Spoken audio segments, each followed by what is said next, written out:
Iran के missile attack में Israel में भारी तबाही। मिसाइल हमले से इजराइल में कई इमारतें क्षतिग्रस्त हुई हैं।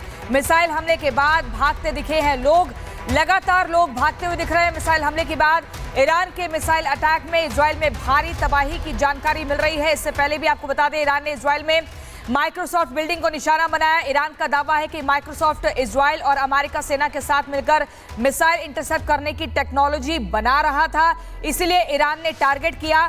सुबह इजराइल ने उत्तरी ईरान के औद्योगिक इलाकों को निशाना बनाया था, जिसके बाद ईरान ने इजराइल पर हमला किया।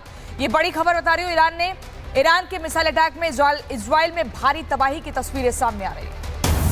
वहीं ईरान ने इजराइल पर जो बैलिस्टिक मिसाइल दागी है, उस मिसाइल के गिरने से सड़क पर कई फीट गहरा गड्ढा हो गया है। उसकी तस्वीरें भी सामने आई हैं। ईरान ने इजराइल पर एक बार फिर से बैलिस्टिक मिसाइल दागी है। मिसाइल गिरने से सड़क पर एक बड़ा गड्ढा भी देखा गया है। और इतना ही नहीं, कल जब 30 बैलिस्टिक मिसाइलों से सीधा हमला किया गया था, तो उसके बाद तेल अवीव से लेकर के हाइफा तक कई जगह नुकसान देखने को मिला था। अब ये तस्वीर उस वक्त की है जहां मिसाइल अटैक किया गया, जिसके बाद जमीन में नीचे तक गड्ढा हो गया है। यानी कि आप समझ सकते हैं, अगर वहां पर कोई स्ट्रक्चर होता तो एक बड़ा नुकसान भुगतना होता यहाँ पर इजराइल को। हालांकि जमीन थी, सरफेस थी, और इसकी वजह से एक बड़ा गड्ढा वहां पर नोटिस किया गया है। ईरान ने इजराइल पर ये जो बैलिस्टिक मिसाइल दागी, उससे कहीं ना कहीं ज्यादा से ज्यादा नुकसान करने की कोशिश जरूर की जा रही है, लेकिन यहाँ किसी भी तरीके से कोई भी बिल्डिंग नहीं थी, जिसकी वजह से जमीन पर यह गहरा गड्ढा हो गया है। बैलिस्टिक मिसाइल से लगातार हमला किया भी जा रहा है। ये कोई पहली बार नहीं है जब से ये युद्ध शुरू हुआ है। आज युद्ध का 8वां दिन है, और इसके साथ साथ अमेरिका के रुख को लेकर के कहीं ना कहीं कंफ्यूजन देखने को मिल रहा है। अमेरिका की तरफ से ये कहा जा रहा है कि वो स्पष्ट करेगा कि आखिरकार कब युद्ध में कूदेगा।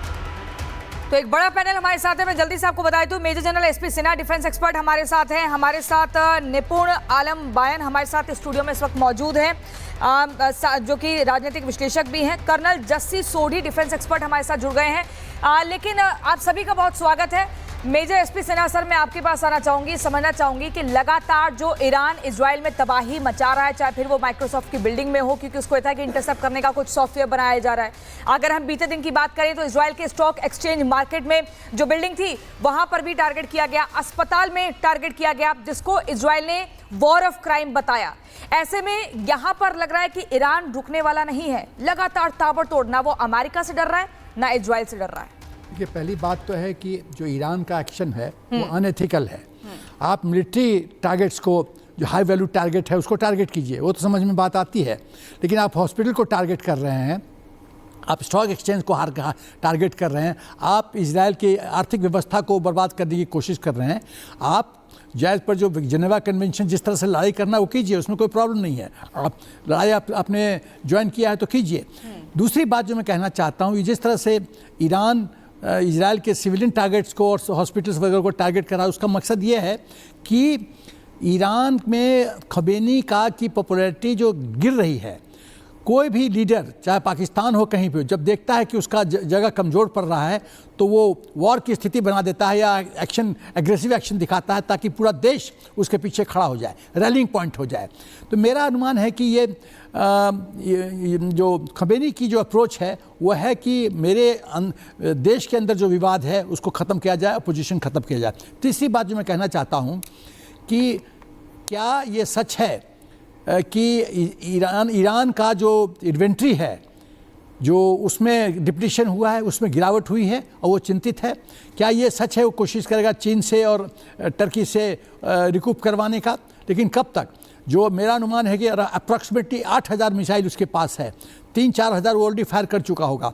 और उसका मैं इस बात का द्योतक है कि वो 12 जून तक उसने 100 से 200 मिसाइल 6 वेव्स में इस्तेमाल किया था। उसके बाद वेव्स में गिरावट हुई है, और उसके बाद फ्रस्ट्रेशन में जैसे एक दिया बुझने के पहले फपकता है, उसी तरह से मैं ईरान का हरकत देख रहा हूँ कि वो अब इस तरह से सिविलियन टारगेट को करके एक इंप्रेशन जमाना चाहता है कि वो गिव अप नहीं किया है और लड़ता रहेगा।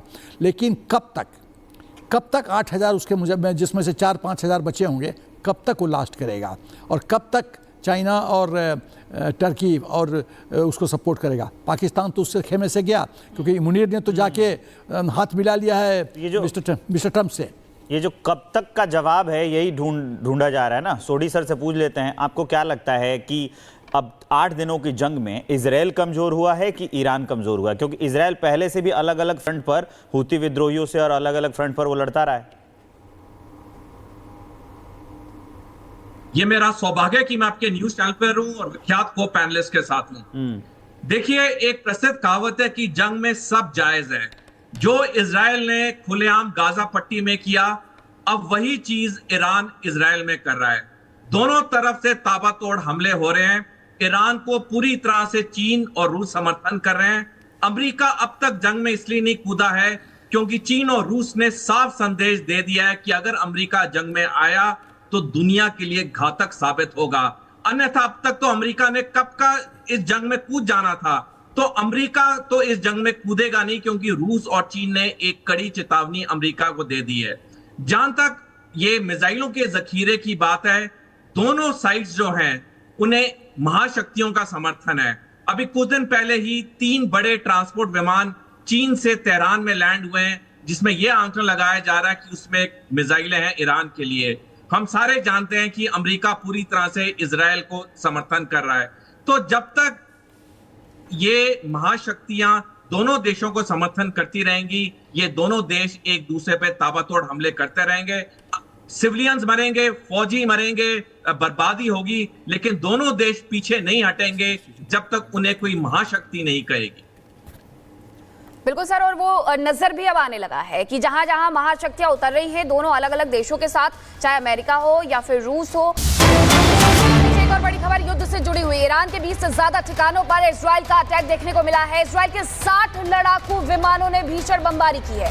ईरान पर ये बमबारी की गई है। फाइटर जेट ने 120 बम गिराए हैं। ईरानी सैन्य ठिकानों को इजरायली सेना ने निशाना बनाया है।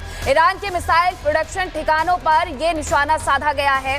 निपुण जी, मैं इसमें चर्चा में आपको शामिल करूंगी, लेकिन सिन्हा सर सबसे पहले ये समझना चाहेंगे, एक ये बड़ा हमला है, कितनी तबाही लेकर के आया होगा ईरान के भीतर? देखिए, जिस तरह से इंटेंसिटी दोनों साइड से बढ़ रही है, मेरा ख्याल है ये वॉर एस्केलेट कर रहा है और क्लस्टर बम का इस्तेमाल हो रहा है। तो क्लस्टर बम तो काफ़ी देश हैं, मोर देन 50 देश हैं जो उन्होंने साइन किया अगेंस्ट में कि इस्तेमाल नहीं होना चाहिए। द वेरी फैक्ट कि मोर देन 50 ने साइन किया, इसका मतलब है कि कुछ इमोरालिटी जुड़ा हुआ है क्लस्टर बम के इस्तेमाल से। लेकिन काफ़ी 6-7 देश हैं जिन्होंने साइन नहीं किया है। युद्ध में there is nothing fair in love and war. तो वॉर में तो कोई चीज़ फेयर होता नहीं है और कोई फॉलो भी नहीं करता है। सर, अभी इजराइल ने 60 लड़ाकू विमानों से भीषण बमबारी की है ईरान के भीतर 20 ठिकानों पर। करेक्ट। इसे कैसे समझे? देखिए, दोनों साइड, एक साइड से एक्शन होता है, दूसरे साइड से काउंटर रिएक्शन होता है। ये तो चलता रहेगा जब तक एक साइड पलड़ा भारी नहीं हो कि अगला झुके और शांति की बात करे, सीज फायर की बात करे। ये इंटेंसिटी चलती रहेगी। और अभी ईरान जो है फ्रस्ट्रेशन में और वो सिविलियन टारगेट्स को इजराइल में टारगेट कर रहा है, तो इजराइल तो और इंटेंसिटी बढ़ाएगा। लेकिन सवाल ये है कि कुछ चीज़ें अगेंस्ट है ईरान के। आपका जो IRGC के जो सुपर बॉसेस है, चीफ से डिप्टी चीफ मार दिए गए। आपके में जो बेसेस थे, अपने जो न्यूक्लियर साइट्स थे वो मार दिए गए हैं। आपके आर्मी के कमांडर्स मारे गए हैं। आपके साइंटिस्ट मारे गए हैं। आपके इन्वेंट्री स्टॉक्स में गिरावट हुआ है। आपकी अनपॉपुलरिटी विद इन ईरान काफ़ी ख़राब हो रही है।